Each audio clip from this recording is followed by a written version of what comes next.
Coucou, que le nom du Seigneur soit béni, que le nom du Seigneur soit glorifié. Amen, amen, que Dieu te bénisse abondamment.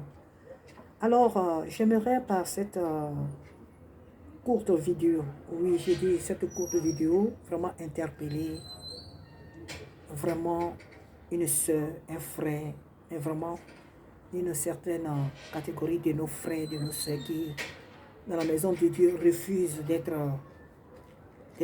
mature, d'être responsable. D'être responsable.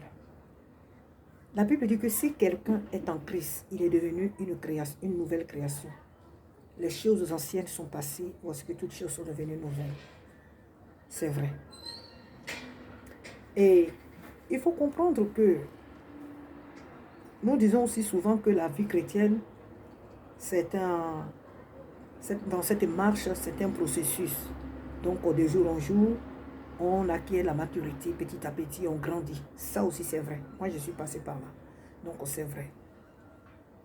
Mais il faut comprendre qu'un enfant de Dieu n'est pas amené à rester toujours au même stade. Un enfant de Dieu, habité par le Saint-Esprit, n'est pas amené à rester toujours bébé chrétien. Je m'adresse à toi qui, depuis des années, tu es dans la maison de Dieu, tu fatigues ton dirigeant ou ta dirigeante, ton leader, toujours avec les mêmes problèmes. Ça fait plus de 2 ans.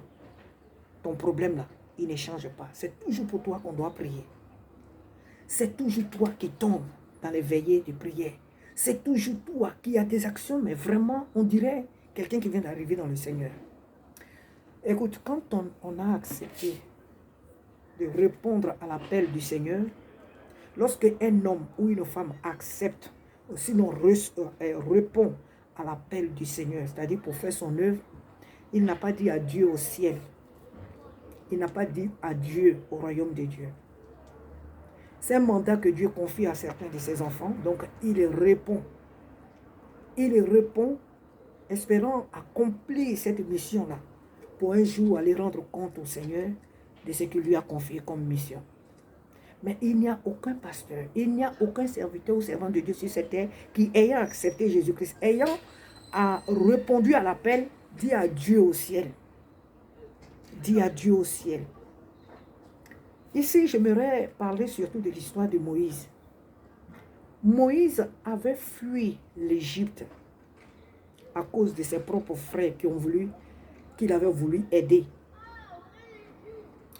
Alors, Moïse fuit de l'Égypte, il fuit et il rentre, il arrive chez les Madianites. Pendant 40 ans, dans la 40e année, et c'était vers le début, la fin, en tout cas, dans sa 40e année dans ce lieu, le Seigneur lui apparaît et lui demande de partir parce qu'il voulait l'utiliser pour délivrer son peuple. Donc Moïse, il part en Égypte pour libérer ses frères. On a vu tout ce qui s'est passé avec les 10 plaies et tout. Mais Dieu, comme c'est lui qui a le dernier mot, il a pris vraiment son peuple comme il devait le faire et il est rentré. Ils sont partis de l'Égypte.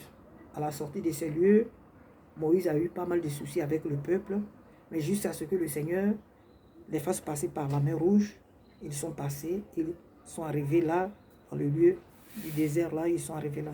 Durant leur séjour dans ce lieu, ce peuple-là a mis Moïse vraiment en mal. Ce peuple-là a mis en mal la mission de Moïse au point que Dieu n'a pas voulu que Moïse rentre sur la terre promise. C'est pas ce que Dieu lui avait dit.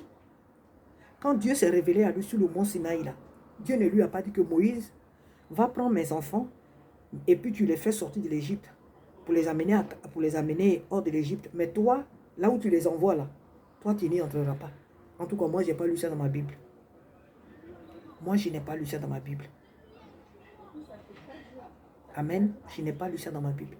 Dans le plan de Dieu, c'est Moïse qui devait conduire les enfants d'Israël jusqu'à Canaan. Même si Josué allait le succéder plus tard, mais c'est Moïse qui allait conduire les enfants d'Israël jusqu'à Canaan. C'était sa mission. Mais Moïse n'est pas arrivé sur la terre de Canaan à cause de l'attitude de ce peuple qu'il allait libérer. Alors, quand on accepte, quand on répond à l'appel du Seigneur, on n'a pas dit adieu au ciel. On n'a pas dit à Dieu au paradis. Il faut comprendre que l'homme de Dieu qui est là, la personne, la femme qui est là, ce leader qui est là devant toi, c'est une personne. Dans son corps, là, il y a aussi le sang qui circule. Elle a des émotions, elle a une vie, elle a besoin aussi de se reposer. Une même personne dans une église ne peut pas avoir toujours les mêmes problèmes. Ce n'est pas normal.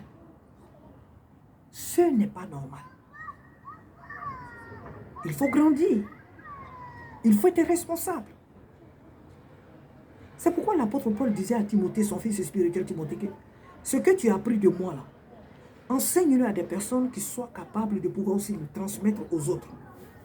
Donc quand on vient dans la maison de Dieu, il y a un moment où on demeure bébé chrétien, où on demeure bébé spirituel. Mais quand même après une année, après 2 ans, on ne peut pas toujours rester la même personne. On ne peut pas toujours rester la même personne. C'est toujours pour toi qu'on doit toujours prier.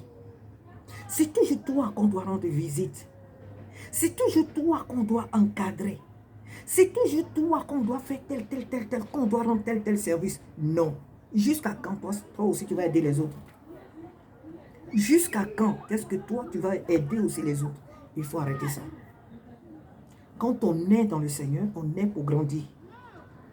On ne naît pas pour être toujours bébé. Même dans notre monde là, les personnes qui sont de petite taille, là, elles le sont par taille. Je l'ai dit déjà dans une vidéo.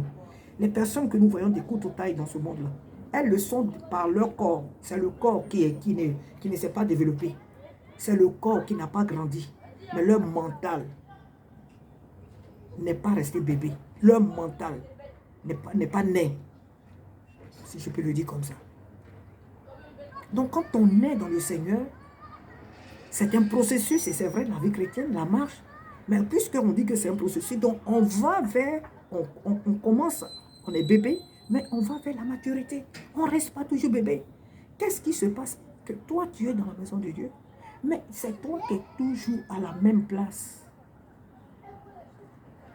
Et tu épuises ton leader avec tes problèmes, toujours les mêmes problèmes. Tu distrais le monde avec tes problèmes.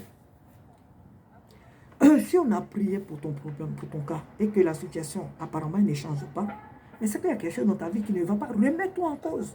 Qu'est-ce que Jésus ne peut pas faire? Tu appelles l'homme de Dieu à n'importe quelle heure. Tu vas chez lui. Et quand tu vas chez lui là, tu ne t'imagines pas qu'il doit se reposer. Tu es assis là. Tu es assise là. Tu ne bouges plus.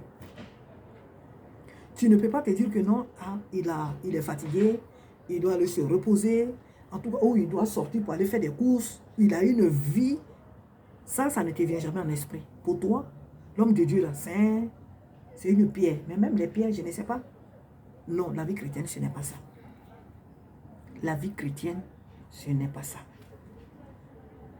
Il arrive, c'est vrai que les hommes de Dieu qui dirigent les âmes dans l'église sont là pour encadrer les âmes et ils sont là pour enseigner la parole de Dieu aux âmes.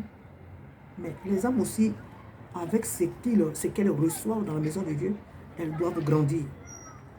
Il arrive un moment, un enfant de Dieu, on prie pour toi, on t'impose les mains, on prie chaque fois pour toi. Et il arrive un moment où il faut que toi-même tu te positionnes contre les situations qui sont dans ta vie.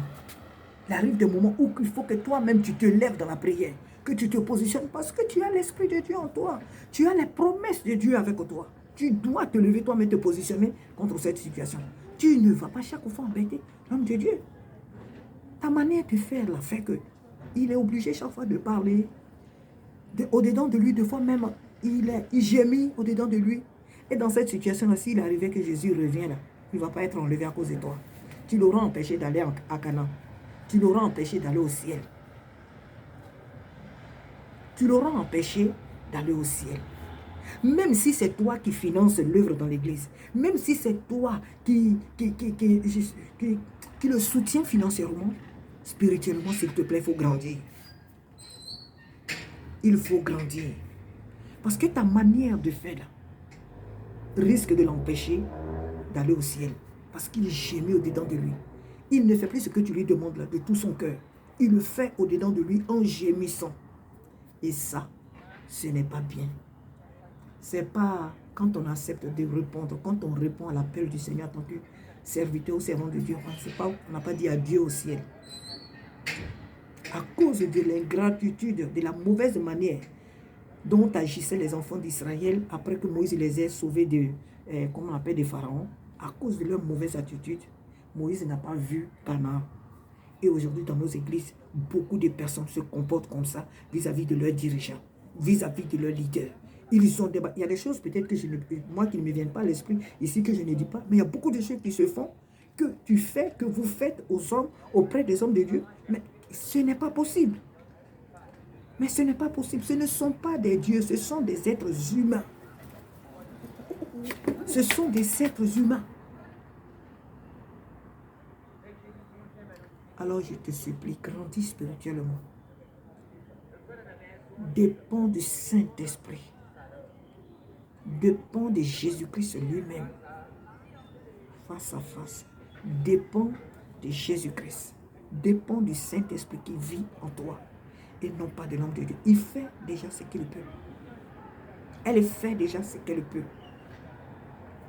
Ils ne sont pas Dieu. Ce sont les représentants de Dieu. Mais ils ne sont pas Dieu. Celui qui ne se fatigue pas, dit la Bible, et c'est vrai. Celui qui ne sommeille ni ne dort, c'est Jésus, c'est Dieu. Mais eux, ils doivent se reposer.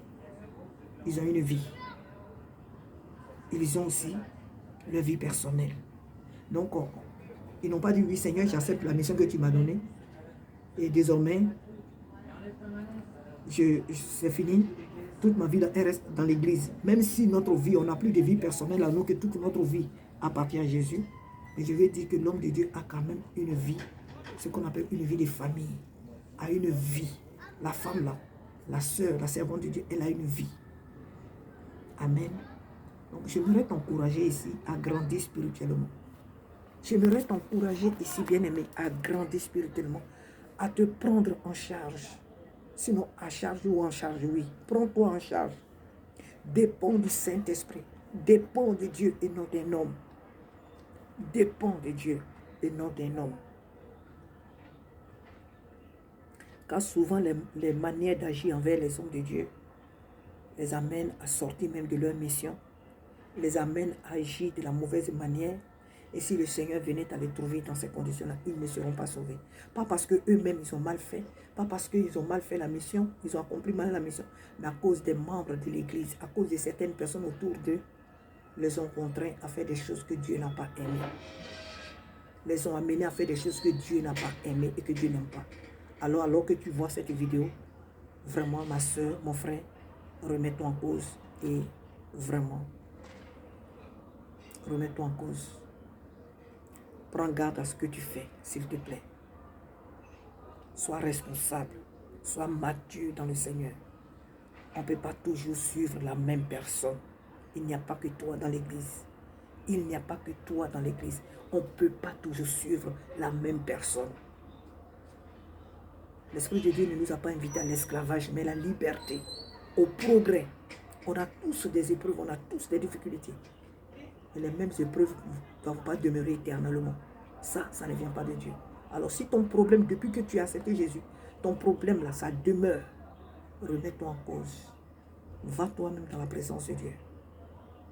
Et le Seigneur va t'aider. Le Seigneur va te libérer. Le Seigneur va te restaurer. Amen. Que Dieu te bénisse. Que le Seigneur te soutienne, qu'il te fortifie.